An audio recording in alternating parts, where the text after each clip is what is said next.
주께서 오늘 우리에게 주시는 말씀은 사사기 9장 1절부터 6절까지의 말씀입니다.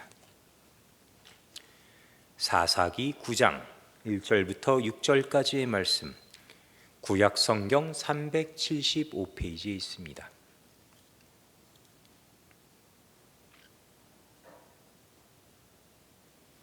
사사기 9장 1절부터 6절까지의 말씀을 제가 읽겠습니다. 여룻바알의 아들 아비멜렉이 세겜에 가서 그의 어머니 형제에게 이르러 그들과 그의 외조부의 집에 온 가족에게 말하여 이르되, 청하노니 너희는 세겜의 모든 사람들의 귀에 말하라. 여룻바알의 아들 70명이 다 너희를 다스림과 한 사람이 너희를 다스림이 어느 것이 너희에게 나으냐. 또 나는 너희의 고륙임을 기억하라 하니, 그의 어머니의 형제들이 그를 위하여 이 모든 말을 세겜의 모든 사람들의 귀에 말하며 그들의 마음이 아비멜렉에게로 기울어서 이르기를, 그는 우리의 형제라 하고 바알브리 신전에서 은 70개를 내어 그에게 주매 아비멜렉이 그것으로 방탕하고 경박한 사람들을 사서 자기를 따르게 하고 오브라에 있는 그의 아버지의 집으로 가서 여룻바알의 아들 곧 자기 형제 70명을 한 바위 위에서 죽였으되, 다만 여룻바알의 막내 아들 요담은 스스로 숨었으므로 남으니라.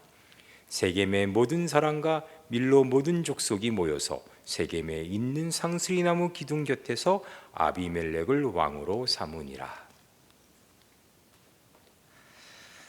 사사기 이제 9장에는 기드온이 죽고, 원래는 이제 다음 사사의 이야기가 나와야 할 것 같지만 또 다른 에피소드 하나를 이제 소개하고 있습니다.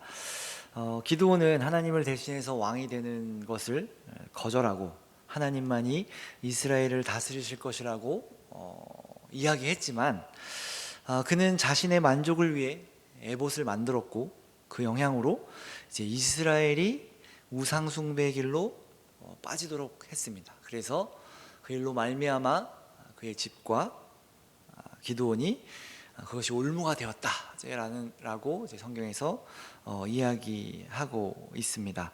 결국 우리가 지난번에 이야기한 것처럼 기드온의 마지막을 보면서 결국 사사기 마지막 결론, 이스라엘에게 왕이 없어서 각기 소견에 오른 대로 행하였다라는 그 말씀이 이제 시작되는 것 같은, 기드온을 통해서라기보다는 이스라엘은 원래 이스라엘 백성들은 계속해서 하나님을 떠나고 배신하고 다시 돌아오고 이제 계속 그렇게 했지만, 이제 사사였던 기드온조차도 자기 소견에 오른 대로 행하는 모습을 보여준다라는 거죠. 기드온 이전의 사사들은 어쨌든 하나님의 부르심을 받아서 사사가 되었고, 대적들을 물리쳤고, 또 이스라엘을 잘 다스리고, 이제 그 사사가 살아있는 날 동안은 평화가 이스라엘 가운데 있었고, 사사가 죽고 나서 이스라엘 백성들이 다시 하나님을 떠나는 이제 그런 반복되는 모습을 보였다면, 이제는 사사조차도 자기가 옳은 대로, 분명히 하나님이 왕 되신다라는 것을 말은 했지만 자기 소견에 옳은 대로 행하였다라는 것을 보여주고 있죠. 이제 기드온이 죽고 오늘 말씀에 보면 기드온의 아들이 등장합니다. 아비멜렉이라는 사람입니다.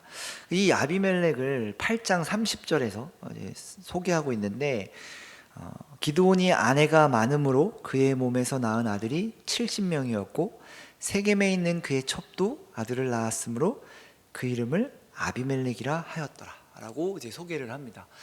그 9장에서 나오는 이 아비멜렉은 이제 세겜에 있는 그 기드온의 첩의 아들이라고 이야기를 합니다.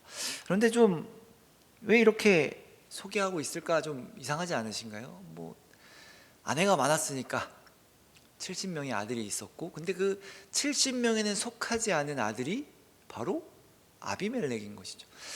그래서 좀 이 내용을 보면서 유추해 보면 세겜은 이방 민족을 지칭하는 세겜 족속을 지칭하는 거고, 또 그 세겜 땅을 또 지칭하기도 하는데, 세겜에 있는 그의 첩도 아들을 낳았다라고 하는 것을 보면 아마도 이방 여인이었지 않았을까. 그래서 이 아비멜렉도 이방 여인의 자녀, 뭐 이스라엘과 이방 민족이 결혼해서 낳은 자녀였다라는 거죠. 그래서 온전한 이스라엘의 자녀가 아니었던 이 아비멜렉은 조금 뭐 소외를 당했던 것 같아요. 그래서 이 70명과 구분하여 설명하고 있죠. 그래서 이제 첩이라고 한 것 같습니다. 정부인이 되지 못하고. 그렇게 첩의 아들로 태어난 아비멜렉이 오늘 말씀에 보면 어머니의 집, 그러니까 이제 세겜 땅에 있는 이제 그 민족에게 가서, 족속에게 가서 이제 어떤 한 이야기를 합니다. 이제 그게 2절에 나오는데, 청하노니 너희는 세겜의 모든 사람의 귀에 말하라. 여룹바엘의 아들 70명이 다 너희를 다스림과 한 사람이 너희를 다스림이 어느 것이 너희에게 나으냐. 또 나는 너희의 고륙임을 기억하라 라고 하죠. 무슨 말인가요? 이제 기드온의 아들, 그러니까 아비멜렉이 보니까 기드온이 죽고 지금 이스라엘에 왕이 없죠. 왕이 없는데 실질적으로 이스라엘을 다스릴 만한 사람들, 그리고 실제적으로 이스라엘을 다스릴 자들이 보니까 기드온의 자녀들인 것 같은데, 자기도 포함이겠죠. 이렇게 보니 우리 민족이 아닌 이스라엘 자녀들 70명이 우리를 다스리는 게 낫겠느냐, 아니면 내가 왕이 돼서 너희를 다스리는 게 낫겠느냐, 지금 이렇게 말하고 있는 것이죠. 그러면서 나는 너희의 고륙이니 혈육이니 내가 다스리는 게 낫지 않겠느냐라고 이제 그들을 찾아가, 어머니의 집 처가를 찾아가 이야기하고 있는 것이죠. 왕이 되겠다라고 말을 하고 있는 것입니다. 그래서 그렇게 세겜 사람들은 이제 아비멜렉의 말에 설득을 당했고, 이제 이 아비멜렉은 방탕하고 경박한 사람, 뭐 강도들이겠죠. 산적이나 뭐 그런 사람들을 돈으로 사서 기드온의 자녀 70명을 죽이게 됩니다. 한 바위에서 죽였다라고 하는데, 오늘 말씀해 보면 막내 아들인 요담은 겨우 목숨을 건지게 됩니다만, 아비멜렉은 그렇게 기드온의 자녀들을 전부 죽이고 세겜 사람들과 밀로의 모든 족속이 함께 모여서 이제 아비멜렉을 왕으로 추대하게 됩니다. 이제 이스라엘의 왕은 아비멜렉이다. 아비멜렉이 이스라엘을 다스릴 것이다 라고 이제 선언한 것이죠. 그렇게 이제 잘 다스리고 끝나면 좋겠는데, 이제 2절부터 보면 이 왕이 된 지 3년 만에, 그러니까 이스라엘을 다스린 지 3년 만에 문제가 생깁니다. 어떤 문제가 생기냐면 23절 24절을 보면, 하나님이 아비멜렉과 세겜 사람들 사이에 악한 영을 보내심에 세겜 사람들이 아비멜렉을 배반하였으니 이는 여룹바알의 아들 70명에게 저지른 포악한 일을 갚되 그들을 죽여 피 흘린 죄를 그들의 형제 아비멜렉과 아비멜렉의 손을 도와 그의 형제들을 죽이게 한 세겜 사람들에게로 돌아가게 하심이라. 둘이 분란이 일어난 겁니다. 처음에 아비멜렉과 세겜 사람들이 마음을 합해서 이스라엘을 장악하고 이스라엘의 왕이 이제 되었는데, 이제 이 둘 사이에 문제가 생겼어요. 그 문제가 무엇인지는 정확하게 나오진 않지만 문제가 생겨서 하나님이 악한 영을 보냈다라고 하는데, 문제가 생겨서 아비멜렉을 배반합니다. 그래서 이제 전쟁이 일어나는데, 결과적으로 보면 45절에 나오는데, 아비멜렉이 그날 종일토록 그 성을 쳐서 마침내는 점령하고 거기 있는 백성을 죽이며 그 성을 헐고 소금을 뿌리니라. 그리고 이제 그 성을 이제 부시고 이제 세겜 사람들을 죽였는데, 이제 남아 있는 사람들이 세겜 망대의 모든 망대로 올라갑니다. 세겜에 어떤 망대가 있었던 것 같아요. 높은 고지에 있는 어떤 한 성이겠죠. 그래서 그 망대로 올라가서 거기 숨어 있었는데, 거기서 이제 최후의 항전을 펼치는데, 이 또한 아비멜렉이 가서 그것 또한 점령하고 이제 드디어 그 모든 세겜에 있는 사람들을 죽입니다. 49절에 보면, 모든 백성들도 각각 나뭇가지를 찍어서 아비멜렉을 따라 보루 위에 놓고 그것들을 얹혀 있는 보르에 불을 놓음에 세겜 망대에 있는 사람들이 다 죽었으니 남녀가 약 1000명이었더라. 그 망대에 불을 질러서 거기에 있는 사람들을 모두 죽이게 된 것입니다. 아비멜렉은 좀 승리하였던 거죠. 우리가 일반적으로 생각해 보면 둘 다 망해야 되는데 일단은 아비멜렉이 승리를 하였습니다. 그런데 이제 아비멜렉은 여기서 멈추지 않고 그 뒤에 내용을 보면 데베스라는 곳으로 가서 그곳을 점령합니다. 이 데베스라는 땅은 이 세겜 족속의 땅에 있는데 그 세겜보다 북쪽으로 한 20km 정도 떨어져 있는 성이었대요. 그 성으로 쳐들어간 겁니다.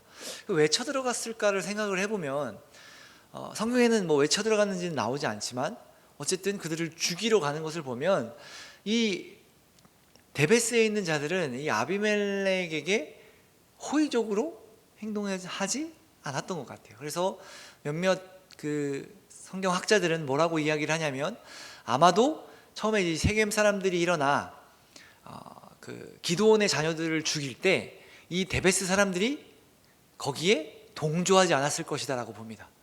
동조하지 않고 이 아비멜렉의 통치를 원하지 않았을 수도 있습니다. 그렇기 때문에 그동안 눈에 가시처럼 여겨졌던 이 데베스 사람들을 죽이러 이 아비멜렉이 간 것이라고 볼 수 있습니다.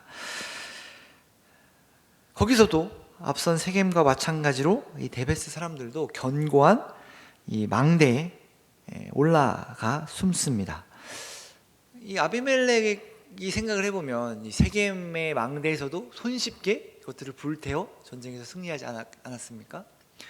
그래서면 이제 데베스에서도 망대에 불을 지르면 그냥 쉽게 끝날 것이라고 생각했던 것 같아요.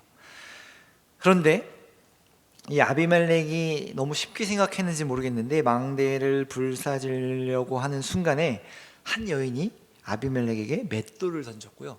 그 맷돌이 아비멜렉의 머리에 떨어지게 됩니다. 그래서 두개골이 깨져서 이제 죽기 직전까지 이릅니다. 죽은 거죠, 거의 죽기 직전인데 이 아비멜렉은 그때 뭐라고 이야기를 하냐면 무기를 든 청년에게 자기를 죽이라고 합니다. 여기 무기를 든 청년이라고 하는데 이때 당시에 어떤 왕이나 장수들은 자기 무기를 들고 따라다니는 소년이 있었습니다. 그러니까 종인 거죠, 사실 종인데 그 무기를 들고 따라다니는 종이 있었고 이제 그 사람이었던 것 같아요.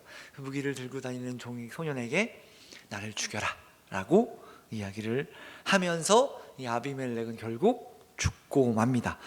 그 이제 내용이 54절부터 쭉 나오는데 54절을 읽어보면 아비멜렉이 자기의 무기를 든 청년을 급히 불러 그에게 이르되 너는 칼을 빼어 나를 죽이라. 사람들이 나를 가리켜 이르기를 여자가 그를 죽였다 할까 하노라 하니 그 청년이 그를 찌르매 그가 죽은지라. 이스라엘 사람들이 아비멜렉이 죽은 것을 보고 각각 자기 처소로 떠나갔더라.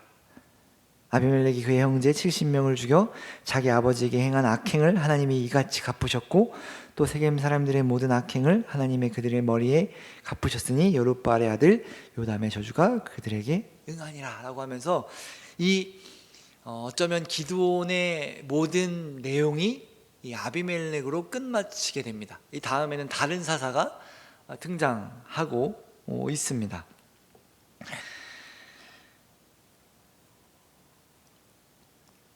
그러니까 기드온은 죽었지만 기드온으로부터 시작되어 그의 아들로 끝나는 이 이야기는 성경에서 꽤 길게 할애해서 이야기하고 있습니다. 사실 이 기드온의 이야기를 통해 우리에게 전해주시고자 하는 그 내용이 그 하나님의 말씀이 무엇이었을까? 이 역사를 통해서 우리에게 보여주고 싶으셨던 게 무엇일까를 생각해 보면 아까 시작할 때도 이야기했지만 하나님 없이 각기 소견에 오른 대로 행하는 인간이 어떤 짓을 저지르는가, 어떤 일을 행하는가를 보여주고 있다는 겁니다. 조금 바꿔서 말하면 하나님의 주권을 인정하지 않은 인간은 어떻게 행하는가 라는 것을 보여주고 있는 겁니다. 기드온은 하나님이 이스라엘을 다스릴 것이다라고 이야기를 하며 한 발, 어쩌면 발을 빼고 이스라엘은 하나님이 다스리실 거야라고 하면서 하나님의 주권을 인정한 것처럼 보였지만 실질적인 자신의 삶에서는 하나님의 주권을 인정하지 않았던 것이죠. 에봇을 만들었다라는 것은, 에봇은 이제 제사장들이 입는 옷인데, 자신이 어쩌면 하나님과 사람 사이에서 어떤 역할을 하고 싶었을지도 몰랐던 것 같아요. 그 로마에 예전에 제가 저는 이제 공부하는 걸 별로 좋아하지 않았기 때문에 만화책으로 본 것 같은데, 여러분 먼 나라 이웃 나라라는 그 만화책이 있는데 아시죠? 거기에 이제 로마 편에 나왔던 것 같은데, 거기서 그 로마의 황제가 이제 기독교를 국교로 선언하면서 자신을 하나님과 인간 사이에 있는 중재자 정도로 생각을 하는 그런 그림이 있었던 게 제가 기억이 납니다. 그런 것처럼 이 기드온은 그런 역할을 하고 싶었을지도 모르겠어요. 못을 만들어서 하나님이 이스라엘을 다스리실 거지만 나는 이 백성들보다는 조금 우월한, 백성들보다는 조금 더 하나님께 가까운, 신에게 가까운 사람으로서 나는 살아갈 것이다 라고 했을지 모르겠습니다. 그래서 에봇을 만들어서 그것으로 이스라엘이 우상숭배에 빠지게 만들었던 것이죠. 우리가 어쩌면 우리도 기드온처럼 하나님은 우리의 왕이십니다라고 얘기하지만 실제적인 우리의 삶에서 하나님의 그 주권을, 하나님의 그 왕되심을 지키지 않고 있을지도 모른다는 것을, 그럴 수 있다라는 것을 기드온의 이야기를 통해서 보여주고 있는 것이죠. 그러면서 더 악해진, 더 하나님의 주권을 인정하지 않는 자들은 어떤 일을 벌이는가, 이 아비멜렉의 이야기를 통해서 우리에게 보여주고 있는 것이죠. 그는 처가와 결탁하여서 자신의 형제들을 죽이고 왕이 됩니다. 세상의 원리로 연합한 것이죠. 우리 편을 나눠서 아무리 봐도 저 이스라엘 백성들끼리는 자기들끼리 뭉칠 것이다. 그러니까 우리도 우리끼리 뭉쳐서 우리가 먼저 선수를 쳐서 이스라엘을 다스려야 한다, 이렇게 이야기한 것이죠. 그런데 그것이 오래가지 못했죠. 아비멜렉은 자신을 배신한 세겜 사람들을 죽이는데 그냥 세겜 사람들이 아니라 사실 자신의 어머니의 형제들인 거죠. 형제요, 아버지요, 할아버지, 손자는 아니고 친척들을 다 죽여버린 겁니다. 잔인하죠. 그것으로 끝나는 것이 아니라 마음에 들지 않았던 데베스성 사람들까지도 다 죽이려고 했죠. 복수는 당한 것 이상으로 하는 것이 세상의 이치기도 하죠. 그러니까 지금 아비멜렉은 세상의 어떤 원리 혹은 가치, 이치로 봤을 때 어쩌면 옳은 일을 하고 있는 것입니다. 합당하고 합리적인 일을 하고 있는 거예요. 만약에 그냥 가만히 손 놓고 있다가 기드온, 이스라엘 자손인, 굳이 나누자면 유대인들이었던 이스라엘 백성들 중에 누군가 왕이 되면 당연히 이방 민족인 세겜 사람들은 종이 되었겠죠. 왜냐하면 지금 이스라엘 정복 기간 동안 이방 민족들은 늘 종으로 살았기 때문에, 그리고 원래는 진멸하라 없애라 했던 민족들이었으니 이스라엘을 다스릴 왕이 생기면 자신들에게 오는 불이익이 있는 것이 당연한 거죠. 그러니까 어쩌면 이 아비멜렉은 굉장히 머리가 좋았던 사람 같아요. 정세를 잘 보는 사람이었던 것 같아요. 보아하니 기드온의 자녀들이 왕이 될 것 같고, 기드온 이후에 사사는 등장하지 않고 이스라엘의 평화가 계속되는데, 이렇게 보니 기드온의 자녀들 중에 하나가, 혹은 그들이 이제 왕족이 되어 이스라엘을 다스리기 시작하면 분명히 이방 민족들을 핍박할 날이 올 거다. 우리 또한 그렇게 될 것이다. 나 또한 그렇게 될 것이다. 그런 판단에 빠르게 자신의 족속들을 모아 모두 죽이죠. 모두 죽이고 자신이 왕이 되는 겁니다. 하나님이 세우지 않은 사사도 아니죠. 하나님이 세우지 않은 자가 이스라엘을 다스리게 된 겁니다. 세상적으로 보면 성공한 거죠. 자기가 죽을지도 모르는 이 위기에서 그것을 영리하게 잘 극복해서 왕이 된 겁니다.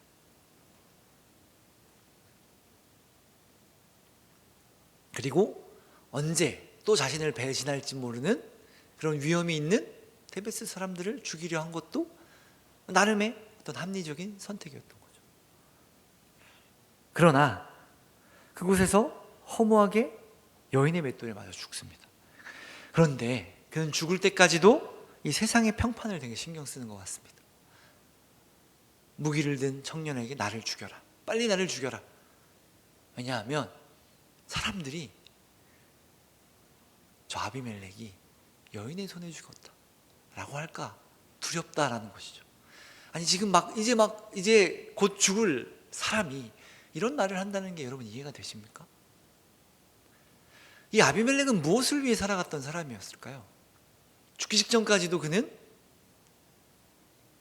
여인에게 맞아 죽었다라는 그런 평을 남기고 싶지 않아서 자신을 죽이라고 이야기를 합니다. 이렇게 보면 아비멜렉은 어떤 세상의 원리 혹은 세상의 가치, 세상의 성공, 세상이 말하는 명예들을 위해서 살아갔던 자 같아요. 그것을 쟁취하기 위해 너무나도 당연하고 합리적인 일들을 해왔습니다. 잔인할 정도. 우리 이런 내용들이 지금 현재도 일어나고 있는 거 아닙니까? 나를 위협하는, 나와 경쟁하는 자들을 다 그 싹을 다 없애고 내가 성공하기 위해서는 누군가를 짓밟고 올라가야만 하고 그것이 그렇게 크게 문제가 되지 않는 거고 오히려 그렇게 하지 않는 자가 어리석은 거고 그러니까 너가 성공을 못하지라는 이야기를 듣는 지금 이 시대와 지금 이 아비멜렉의 시대가 그렇게 다르지 않다라는 겁니다. 하나님이 없는 하나님의 주권을 인정하지 않는 세상은 이같이 행할 수밖에 없는 겁니다. 역사는 계속해서 반복되고 있는 겁니다. 하나님의 주권을 인정하지 않고 하나님이 없는 세상은 이렇게 악한 쪽으로 갈 수밖에 없다라는 것을 보여주고 있죠. 그 누구도 저항하지 않아요. 아비멜렉이 잘못됐다고 이야기하는 사람은 요담 한 사람이었습니다. 죽지 않은 그 기드온의 막내 아들. 하나님 외에는 아무도 그를 저지하지 않습니다. 왜냐하면 아비멜렉이 3년 동안 그들 이스라엘을 다스렸다라고 이야기하거든요. 사실 이스라엘의 전 지파가 모여서 모든 지파가 모여서 세겜 사람들과 싸웠다면 저는 당연히 이겼을 것이라고 생각합니다. 그러나 그렇게 싸우지 못했죠. 그냥 그게 옳다고 생각했을지 모르겠어요. 아비멜렉이 정당하게 왕권을 찬탈하였고 우리를 다스리는 것 당연하라고 생각했을지 모르겠어요. 하나님 없는 그 땅에서는 그들의 인생 속에서는 너무나도 당연한 일이었다라는 거죠. 아비멜렉은 끝까지 자신만을 위해 자기 소견에 오른 대로 살다가 죽었습니다. 세상의 가치와 세상의 원리를 따라서 판단하고 결정했습니다. 죽기 직전까지 나를 죽여라. 사람들이 여인의 손에 죽은 못난 사람이라고 이야기할까봐 두렵다. 나를 죽여라 라고 하는 거죠. 하나님 없는 인생은 이렇게 비참하게 끝날 수밖에 없다라는 거죠. 특별히 하나님의 백성임에도 불구하고 하나님의 주권을 인정하지 않고 살아가는 삶은 더욱더 그렇다라는 겁니다. 그래서 조금 바꿔서 이야기하면 이 사사기 특별히 이 9장에서는 사사기는 하나님의 백성인 이스라엘의 주권은 누구에게 있는가를 역으로 묻고 있는 겁니다. 주권이 없는 이스라엘에게 어떤 일이 일어나는가를 보여주면서 너희의 주권을 어디에 둘 것이냐? 너희의 왕을 누구로 섬길 것이냐? 인간의 왕은 이렇게 비참하다, 이렇게 악하다, 이렇게 살 수밖에 없다, 이런 일들을 저지른다. 너희의 주권은 어디로 향해야 하는가를 말하고 있는 것이죠. 아비멜렉을 통해 보여주는 것은 이스라엘의 주권이 하나님께 있지 않을 때 일어나는 비참하고 참담한 일들을 보여주고 있습니다. 각기 소견에 오른 대로 행할 때 벌어지는 일들. 이런 내용은 사사기 이제 후반부에도 등장하게 됩니다. 우리는 어떻습니까, 여러분? 지극히 세상적인 관점에서 보면 나를 위해 해야 할 일, 가져야 할 것들을 우리가 너무나도 쉽게 판단하고 결정하고 있지는 않은지 한번 돌아봅니다. 조금 양심에 찔리지만, 신앙적으로 생각하면 조금 불편한 일이지만, 내가 지금 살고 있는 세상에서는 그 누구도 뭐라고 하지 않는 일이고 당연히 해야 하는 일들, 뭐 아까 잠깐 이야기한 것처럼 나랑 경쟁하는 자들을 밟고 일어서야만 하는 그런 현실, 그런 현실 속에서 여러분은 어떻게 살아가실 겁니까? 어떻게 살고 싶으십니까? 우리는 무엇을 위해 살아가야 합니까? 성공, 명예, 어떤 세상이 주는 가치들입니까? 그렇다면 우리는 똑같이 이 아비멜렉과 마찬가지로 이런 잔인한 일들은 하지 못하겠지만 지금 우리 시대에서 할 수 있는 일들을 하겠죠. 내 소견에 오른 대로 그것을 얻으려면 해야 하는 일들을 하겠죠. 우리 삶에 신앙의 영역은 없어지고 하나님의 다스림의 영역은 점점 사라지고 일부만, 여기만 하나님의 영역입니다, 이곳에서만 하나님 다스려 주시고 하나님의 뜻을 나에게 보여주십시오 라고 하게 될 수밖에 없을 것 같습니다. 하나님, 내가 살고 있는 곳은 세상이니 그곳엔 하나님 나오지 말아주세요. 여기서는 세상의 법칙을 따라, 세상의 원리를 따라, 세상의 가치를 따라 살아가겠습니다. 그래야만 내가 살아남을 수 있습니다 라고 쉽게, 너무 쉽게 결정하고 있지는 않으신가요? 세상의 원리를 따라 세상의 가치를 추구하는 사람은 어떤 사람이냐, 어떻게 되느냐? 갈라디아서 6장 8절에서 이렇게 이야기를 합니다. 자기 육체를 위하여 심는 자는 육체로 썩어질 것을 거두고 성령을 위하여 심는 자는 성령으로부터 영생을 거두리로다. 세상으로부터 얻는 것은 다 없어질 것이라고 이야기하는 겁니다. 사실 성경은 계속해서 그것을 말하고 있죠. 세상의 가치, 세상에는 영원한 것이 없다. 우리가 아무리 세상의 것을 심어도 결국엔 썩어 없어질 것을 거두는 것이다. 그러나 하나님의 것을 심는 자들은 영원한 것을 걷게 될 것이다. 이렇게 성경은 우리에게 이야기합니다. 이런 말을 들으면 한편으로는 이런 생각이 들죠.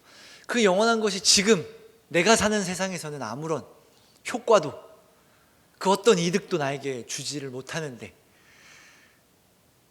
라는 생각을 저는 되게 많이 했던 것 같아요. 아니, 도대체 하나님의 뜻대로 살아가는 게 지금 내가 사는 삶에서 조금 무언가를 조금 도움이 되거나 나의 삶을 조금 더 이렇게 좋게 만들어야 되는데 전혀 그런 게 없는 것 같이 느껴지니 굳이 내가 이것을 위해서 살아갈 필요가 있는가? 죽으면 결국 그것들이 다 나에게 올 텐데, 죽으면 그것이 나에게 이익이 되고 죽으면 그것이 나에게 명예가 되고 가치가 될 건데, 지금 이 세상에선 줄 수 없는 것들인데 굳이 내가 이것을 따라야 하는가? 라는 생각이 들기도 합니다. 그러나 성경은 계속해서 우리에게, 하나님은 계속해서 우리에게 외치고 있죠. 영원한 것을 위해 살아라. 우리는 영원한 존재다. 이것이 여러분들 삶 속에서 설득되어지고 인정이 되었으면 좋겠습니다. 하나님, 그렇습니다. 우리는 영혼을 위해 살아가는 사람입니다. 나의 인생 속에 세상은 세상을 위해서, 세상의 가치를 위해서 살아가지만 나는 하나님을 위해서 살아가겠습니다. 지금 당장에 이것이 내 삶에 어떠한 도움도, 여기서 말하는 도움도 세상적 도움이겠죠. 세상적 가치나 명예나 성공을 위한 도움이 없지만 나는 그것을 위해 살아가는 사람이 아니니 영원한 것을 바라보며 살아가겠습니다 라는 고백이 우리 가운데 있어야 합니다. 그러기 위해서는 우리 삶의 모든 영역에서 하나님의 주권을 인정해야 하는 겁니다. 나의 지금 모든 삶이 하나님의 통치 가운데 있습니다. 그 말은 뭐냐면 나는 하나님의 뜻을 따라 살아가는 자입니다. 하나님의 말씀에 순종하는 사람입니다. 교회에서뿐만이 아니라 나의 삶의 모든 영역에서 나는 하나님의 자녀로 살아가는 사람이, 이것이 다 같은 이야기거든. 하나님의 통치를 받는 사람, 하나님의 말씀에 순종하는 사람, 하나님의 자녀다운 사람, 이것이 다 똑같은 이야기입니다. 결국 우리가 무엇을 위해 살아가고 무엇을 바라보며 살아가고 어떤 것들을 행하며 살아가는 자들인지를, 그리고 우리의 가치, 우리의 복, 우리의 성공, 우리의 영광이 어디에 있느냐를 알아야 우리가 어쩌면 그 신앙인으로서 살아갈 수 있다는 거죠. 이러한 인정이 아무것도 없는데 나 하나님의 말씀을 따라 살고 싶습니다, 하나님의 뜻대로 살고 싶습니다, 하나님의 자녀답게 살고 싶습니다라고 말하는 것은요, 아무것도 안 하면서 그렇게 사라지기를 바라는 것과 마찬가지인 겁니다.